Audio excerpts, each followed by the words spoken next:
मानता हूँ कुछ बच्चों ने भी मारा है, पर सारा वही एंगल चला रहे हैं, प्रोटेस्ट को वैसा दिखा रहे हैं। 10% ने किया होगा, 90% बच्चे तो यहाँ मार खाए हैं ना, अभी पीसफुली आए थे ना प्रोटेस्ट करने। तो अगर धर्मेंद्र प्रधान इस्तीफा नहीं देते हैं तो आप संदेश क्या देना चाहेंगे स्टूडेंट्स को, क्या करना चाहिए स्टूडेंट्स? यार मुझे लगता है सरकार को सबसे पहले आके बात करनी चाहिए, बात ही नहीं कर रहे हैं। उनका ये है कि इस मुद्दे से हम बात ही नहीं करेंगे, हम इससे दूर रहेंगे। आके बच्चों से बात तो करें। ये मुद्दा किसी पॉलिटिकल पार्टी का नहीं है मेरे भाई। नीट की लड़ाई मैं 2 साल से लड़ रहा हूँ, इसका एक तरीका है। मैं सुप्रीम कोर्ट गया, वहाँ लड़ाई लड़ा, मैंने मीडिया पे आवाज़ उठाई, हर जगह आवाज़ उठाई। 2 साल से मैं नीट पे आवाज़ उठा रहा हूँ, 2.5 साल हो गए। अब बच्चों को शायद इससे भरोसा उठ गया था कि ये प्रॉब्लम हमारे जैसे टीचर सॉल्व करा पाएंगे, तो बच्चे आए सड़क पे आ गए। तो सरकार की जिम्मेदारी है ना कि आके इन बच्चों से बात तो करें। क्यों नहीं यहाँ पे कोई एजुकेशन मिनिस्टर आता है, क्यों नहीं यहाँ कोई बीजेपी का बड़ा नेता आता है, आए माइक उठाए, बोले बच्चों हमसे कुछ गलतियाँ हुई हैं, आपसे भी गलती होती है, आपके माँ बाप से भी होती हैं, उनको हम सुधारने के लिए ये करने वाले हैं।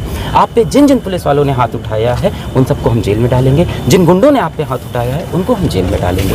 ये बात आके बोलने में क्या जा रहा है? पिताजी जब हम लोग गुस्से में मार देते हैं, बाद में माफ़ी मांग लेते हैं कि नहीं कहीं प्यार से बोलते हैं ना, बेटा मैं गुस्से में आ गया था, आके बोल दे हमसे गलती हुई ना। और है ना एग्जाम में अनियमितता, नीट में है, सीबीएसई में, अभी कॉपी चेक करने में इतनी घटिया हालत कर दी थी इन्होंने। एसएससी की भर्ती में, एसएससी के एग्जाम में पेपर लीक हो रहे हैं, पेपर सेटिंग माफिया।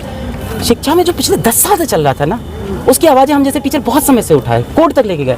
अब बच्चों को गुस्सा इस वक्त फट गया, वो सड़क पे निकला है। जैसे लोग बोलते हैं ना बच्चा प्रोटेस्ट करने क्यों आया, आप पीछे उठा के देखो ना, ये गुस्सा फटा है बच्चों का 10 साल का, इसलिए वो रोड पे। वो भी नहीं चाहता ये करना। अगर चीज़ें अच्छी चल रही होती है तो उसको यहाँ आने की क्या जरूरत है, घर पे बैठता। जनजी को बहुत ज़्यादा इन सब चीज़ से फर्क नहीं पड़ता कि हम प्रोटेस्ट करें। जैसे पुलिस के द्वारा छात्रों के ऊपर ब्रूटली लाठीचार्ज किया गया, उसे कैसे देख रहे हैं? जिस तरह से लोग ऐसे ही देख रहा हूँ कि इसके लिए जिम्मेदार सिर्फ सरकार है, कि सरकार आज किसी भी आवाज़ को, किसी भी प्रोटेस्ट को ये कह के नकार देती है कि ये राजनीतिक मामला है। वो ये समझती है कि बच्चों की आवाज़ नहीं है, और उसके पीछे जो हाथ है वो है मीडिया का। क्योंकि सरकार में बैठे लोग सिर्फ आज तक न्यूज़ 24 यही देखते हैं, और वो लोग कभी नहीं दिखाते जनता के फीडबैक को। आपने देखा किसी चैनल पे ऐसे चले कि देखिए जनता परेशान है, ये देखिए, तो सरकार तक पहुंच ही नहीं पा रहा है वो फीडबैक, समझ रहे हैं? लेकिन सर क्या लगता है लाठीचार्ज? जी जी जी, चलो चलो चलो, थोड़ा सा उधर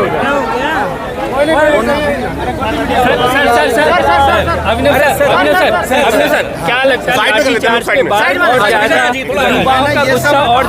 से थोड़ा डरता हूँ। मैं घोर और विकट अहिंसावादी आदमी हूँ। कम शिक्षा वो लोग तो कह रहे हैं ना कि ये लोग दहशतगर्द हैं जो यहाँ पे बैठे हैं। वो उनकी गलत सोच है। वो इतना सर्वे कराते हैं ना, चुनाव से पहले ही बता देते हैं कि हमारी सरकार आएगी, तो एक सर्वे इस प्रोटेस्ट का भी करा लेते कि इस प्रोटेस्ट में आए हुए लोगों की मंशा क्या है, यूथ क्या चाहता है, ये भी तो करा सकते थे।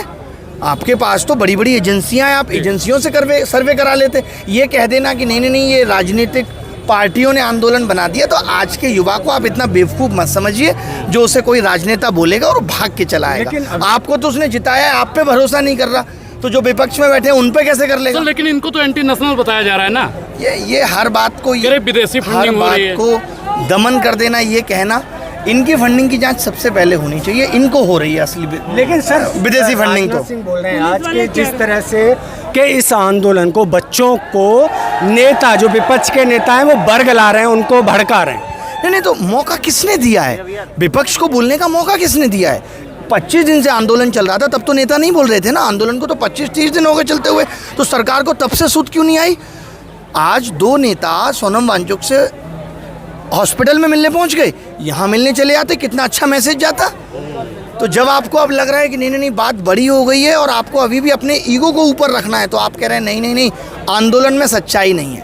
तो नड्डा जी बुला तो रहे घर पे, क्या ये नड्डा जी शिक्षा पे क्या बात करेंगे? जिनको स्वास्थ्य की जिम्मेदारी दी गई वो ठीक से संभाल नहीं पाए, जिनके अंतर्गत फसाई आती है। और आप देखते हैं आजकल तमाम चीज़ें, नकली पनीर, नकली अंडा मिल रहा है, वो उसको नहीं हैंडल कर पा रहे। वो हेल्थ मिनिस्टर हैं, हेल्थ को ठीक से नहीं देख पा रहे, अस्पतालों की बदहाली को नहीं ठीक कर पा रहे। आपने एमपी की घटना देखी, HIV का ब्लड चढ़ गया, इन सब चीज़ों को कंट्रोल नहीं कर पा रहे। वो इनको बुला के क्या करेंगे? ये सब बहानेबाजी है। देखिए, शिक्षा मंत्री का तो अभी फेस करने की हिम्मत ही नहीं है कि वो किसी को फेस कर पाए, और मामला इतना बड़ा है, युवाओं का मामला है। तो मुझे लगता है कि प्रधानमंत्री को खुद संज्ञान लेना चाहिए। अभी भी आप देख रहे हो कि सेकेंड हैंड ट्वीट आ रहे हैं, दूसरे लोग बता रहे हैं हम ये चाहते हैं, प्रधानमंत्री जी ये चाहते हैं। प्रधानमंत्री जी ने खुद कहा कि मैं क्या चाहता हूँ। वो तो बात पे परीक्षा पे चर्चा करते थे, मन की बात पे बोलते थे। अब क्यों नहीं बोल रहे सर? अब ऐसा क्या हो गया?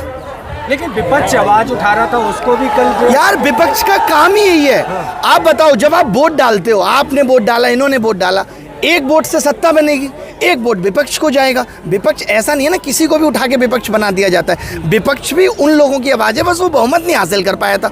है तो लोगों की आवाज़ है ना विपक्ष, उसको भी वोट दिया है, वो भी प्रतिनिधित्व करेगा जनता के फीडबैक का। तो आप उसको नकारते रहे। विपक्ष क्या है? दुश्मन है विपक्ष। कर लेना इस तरह से सभी नेताओं को एक साथ, ये सब बहुत गलत है, बहुत गलत है। मेरा तो ये कहना है कि नौबत ही नहीं आनी चाहिए।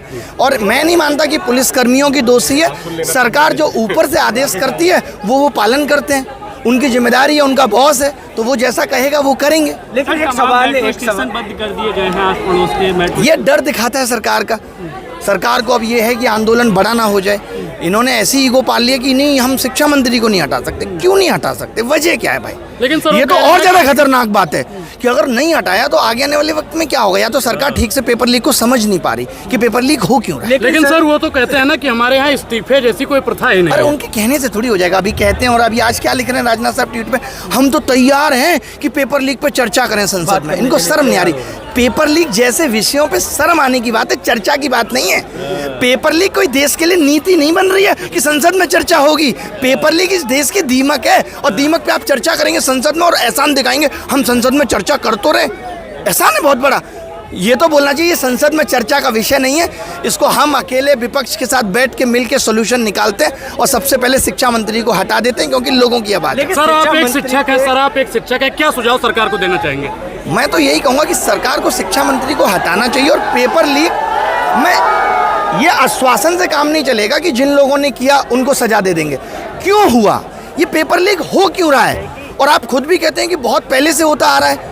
तो ये खाली 1-2-4 लोगों को पकड़ के सजा देने से, इनफैक्ट फांसी देने से भी पेपर लीक नहीं रुकेगा। लेकिन एक सवाल और है कि कल जिस तरह से 20 तारीख को लाठीचार्ज हुई, पुलिस के नेम प्लेट नहीं थे, आपने देखा। और जब पूछा गया पुलिस ऑफिसर से तो कह रहे कि गर्मी की वजह से नेम प्लेट गिर गए। नहीं, कुछ लोग ये भी कह रहे हैं कि इसलिए नहीं थे कि नेम प्लेट गिर जाती, लोगों के पैरों के नीचे आती, तो इससे देश के सम्मान की बात थी। लेकिन देश का युवा पैरों के नीचे आ गया, कुचल गया, वो सम्मान की बात नहीं है।